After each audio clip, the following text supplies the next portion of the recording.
One way of texturing your objects in Lightwave is to use image maps. In this image here of the Lightwave 9 packaging, I used image maps on fairly basic objects to do the packaging for the box, the book covers, the DVD case, and the labels here, all using image maps instead of, say, procedurals or gradients. So let's take a look at recreating this box so that we can get a taste of using image maps to work with texturing our objects. So I'm going to move over to Modeler, and let's create just a quick box. I'm not going to worry so much about scale because I want to focus on textures. So there's our box, A to fit window, and actually I lied. I'm going to worry about scale a little bit. I'm going to size this up just a little bit and then stretch this in. Let's go to texture mode, texture wire mode, and we're ready to start applying images. Now, if we don't want all the sides of this box to have the same image, then we're going to need to break up this object into separate surfaces. So to do that, I'm going to select this front facing polygon, and I'm going to come down here to surface, and it says Q on the button. That's the shortcut key Q. So surface is change surface, but I remember it as quality surfaces so that I can remember that Q is the shortcut key, and we'll use that after we create this surface. So name, I'm just going to call this front, and I also like to, even though I'm going to give it an image map and this color will not show up, I also like to give it a color. And I'll explain why. I'll go ahead and close that. So it's blue. So if I go and give a new surface name for each one of these polygons and give it a different color, I can easily spot when the image maps aren't being shown that it's got different surfaces. So I'm going to select the top, Q for quality surfaces to change the surface, top, and I'm just going to give it a wild color just so it's dramatically different, and Q. And we'll do, this is going to be left. There's two sides, so I want to make sure there's a left and a right. So left, and we'll go this color.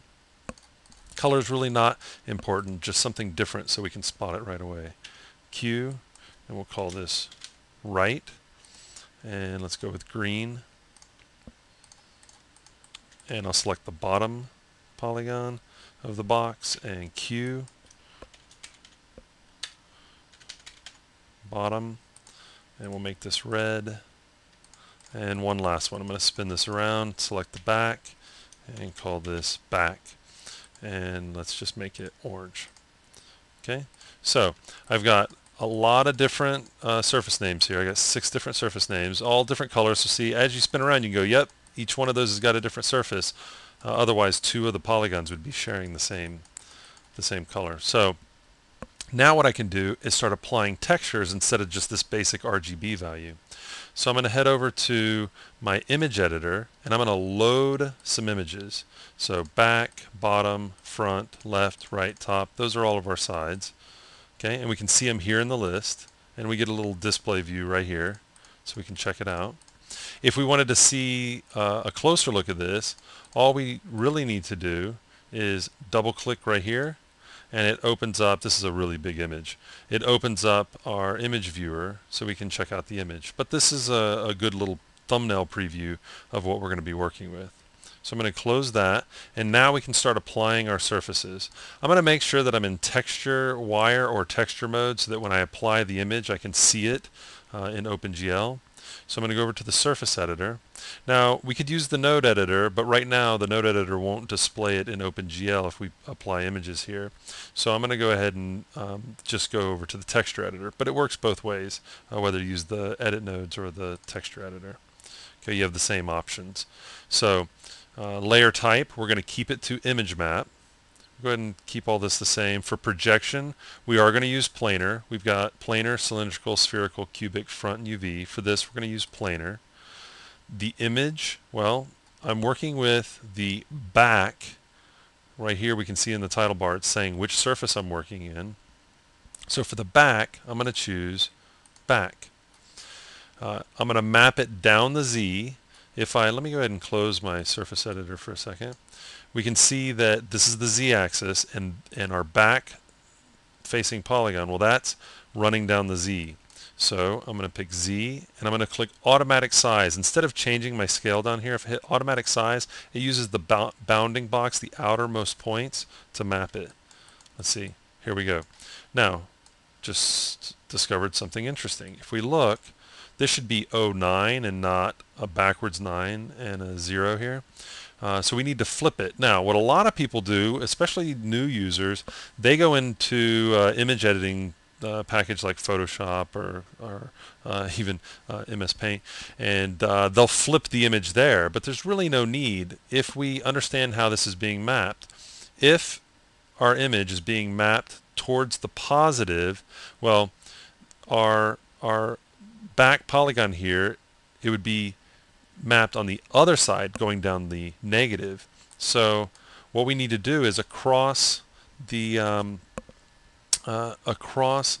X, we need to put a negative. So we're going to flip the image in Lightwave. There's no need to go and change it outside of Lightwave. I can just go and put a negative right here in the X-axis. That's the axis that the image is running across. So if the positive was backwards, well, I'll just make it negative.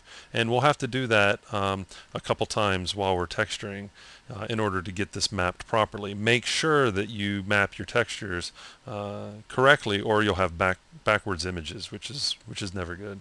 So I'm going to use the texture. So as you can see, we're almost there. We got one out of the way, and we're just going to continue down the path. So let's go to the front. So Surface Editor, we'll pick Front, T for Texture Editor, Image Map, Projection Planar, Image, we'll pick Front. Okay, we can see that it's not the right scale, and I could go in and manually scale this, but I'm just going to take advantage of automatic sizing, and it fits it to the bounding box, to the outermost parts, which on a box works perfect.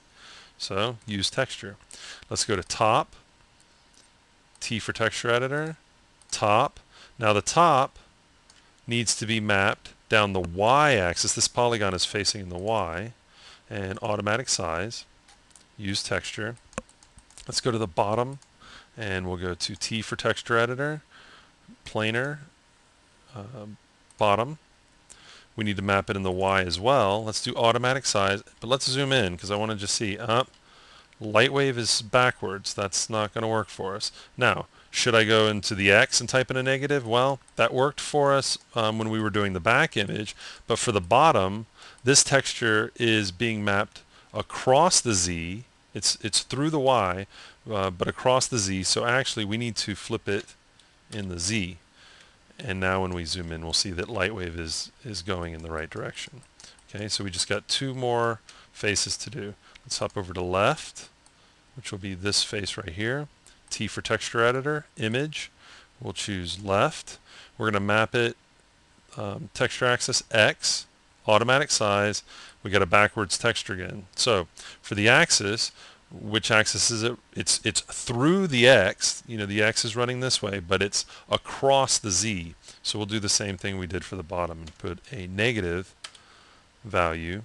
And now we've got this facing the right direction. And use texture, and we'll go over to the last surface, which is right. And in the color channel, we'll go to the texture editor, image. We'll go to right. We're mapping it on the X, automatic size, looks like it matches up. So we're good to go there. Use texture, and let's go full screen with this viewport. And if I take texture wire off and just go to texture, we'll see that we've got our box here. Okay. Now, if we want to dress it up, because right now it's a hard edge, if we wanted to have kind of rounded edges, which if we go back to our object here, you can see a little bit of speck hit here, a little edge there. You rarely want a hard, crisp edge. Usually you want it to be a little rounded. That's the way it is in the real world, so we try and match what's in the real world. So even though I'm really wanting to show textures, I'll just show a quick way to go about making those a little rounded. Now that we've already got it textured, and we just need to add some, we just want to add some rounding polygons to this. Okay. So I'm just going to keep that zoomed in. Let's go to texture wire, and it's black, so I'm having trouble seeing it on this black surface. So I'm going to go over to detail, sketch color, And let's just, let's go with, in this case, let's go with white. We'll really be able to see it that way. Okay. I usually like working with dark blue or black, but white also comes in handy when you're working with dark surfaces like this. And this is on a per polygon basis, so I could kind of mix these up, but went ahead and used sketch color on all the polygons. Let's go over to the multiply tab. We want to round this off. There's a couple ways of doing it, but I like rounder, so I'm going to click rounder, in for numeric, and I can choose how many polygons do I want to round. Well, right now it's doing 3. If I wanted, I could increase that.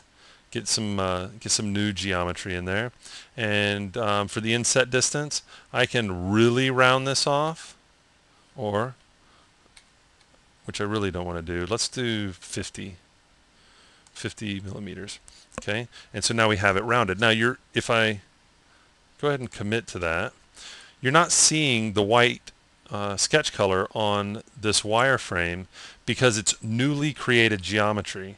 And if I wanted to change that, I could go back to detail, sketch color, white. So what's driving this edge to be black when it's first created? Well, if I go to D for display options, the default sketch color is set to black. I can set it to any of these colors. So any new geometry created will have a black sketch color. But anytime I want to change it, so let's just grab these polygons and go to sketch color, and we'll make these, let's do green. Okay, and so now those are green. So you can mix it up. Sometimes it's easier to see certain things. Let's go back to texture, and you can see that, let's get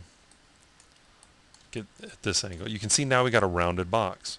So quick way to do a box, also a really quick way to pick up some clientele, because a lot of companies out there have product that comes in packages.